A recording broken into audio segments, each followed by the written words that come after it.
Hello everybody. I am back in my workshop today and for an object lesson.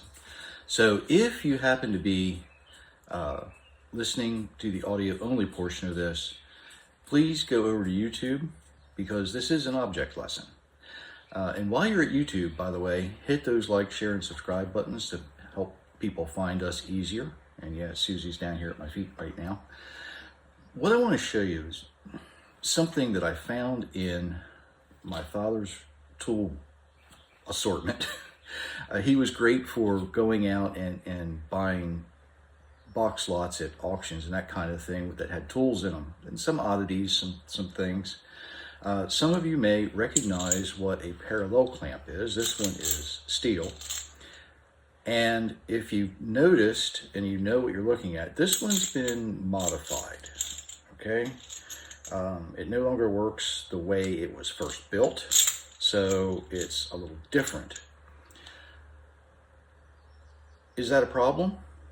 Not really. Not for whoever modified it. Of course, they had a reason to do what they did. I don't know what that is, but they had a reason. And I was thinking about it because the last couple of weeks, we've been talking about restoring nations, restoring the earth, restoring the world. And it made me think about a couple of things. If you look at Jeremiah 18:6, and I'm going to read this so I don't, because I haven't got it committed to memory. I'm sorry, yeah, Jeremiah 18:6. O house of Israel, declares the Lord, can I not treat you as this potter treats his clay?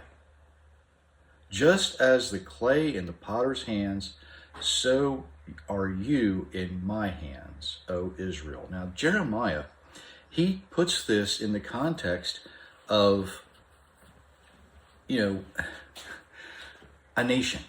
He says, let's heal the nation. I am the potter. The nation is the clay, and the clay needs to be molded. It needs to be fashioned. It needs to be treated. Later on, Isaiah would say, or he would write, but now, O Lord, you are our Father. We are the clay. You're the potter. We are the work of your hands. Of course, that's from Isaiah 64. My granddaughter is a great artist. I guess I could say that. She has done pottery work that has won awards. So in that, I've learned a little bit about pottery, more than I really wanted to know. I work with steel and wood. She works with pottery and paint and that kind of stuff.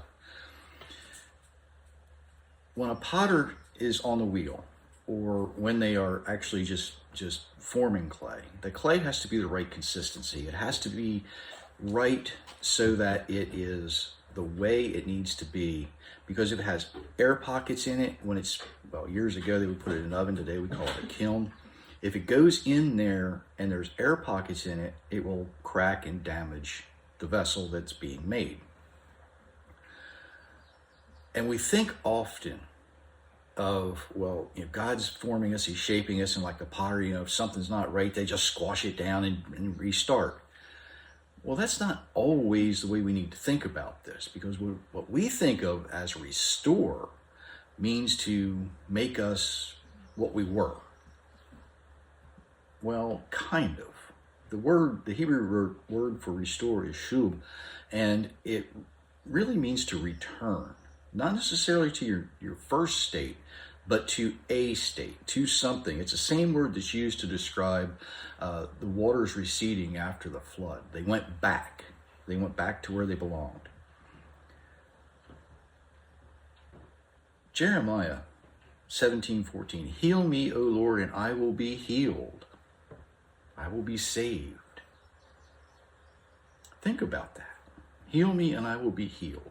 Does that mean to restore us the way we were? Now, I thought about this clamp, and I was looking at it, and I said, well, I can restore it. I have the skill, I have the talent, the tools, the ability to restore it to what it was when it was new. But do I want to? Or is there a purpose possibly in the modification? Think about us. Think about people. Is there a reason that we have the scars we have, whether they're physical or emotional? You know, our good friend Dr. Sean calls it hurts, habits, and hang-ups, right? That's what he says. He says, you know, we have to deal with the hurts, the habits, and the hang-ups. And he's right. Because there are emotional scars, there are physical scars. Are they scars or are they modifications? Do they make us more useful to our Creator because He said, you know what?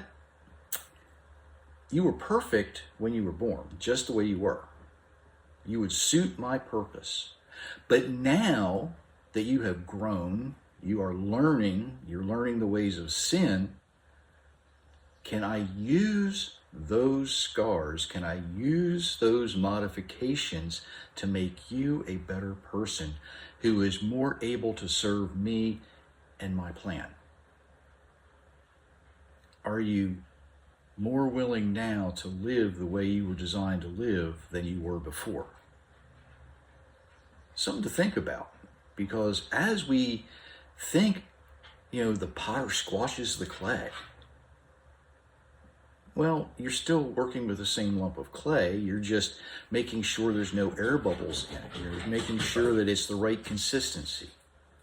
When you're working with, you know, metal, and you might have to do a little welding or drilling or whatever, you want to make sure your welds don't have any air pockets in them. You want to make sure that your welds are done properly. When you're drilling, you want to make sure it's in the precise location. You want it to be exactly where it needs to be. And that's what our Creator is doing with us. He is healing us. He's healing our physical, you know, ailments. He's healing our emotional ailments, our hurts, our habits, and our hang-ups.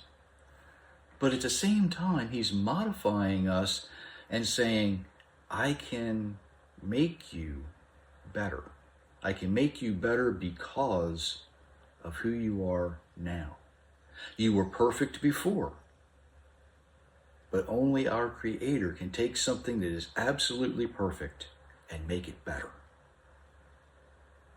And He's doing that with us. Think about that as you go through your week, and we will see you next time. And until then, many, many blessings, everyone.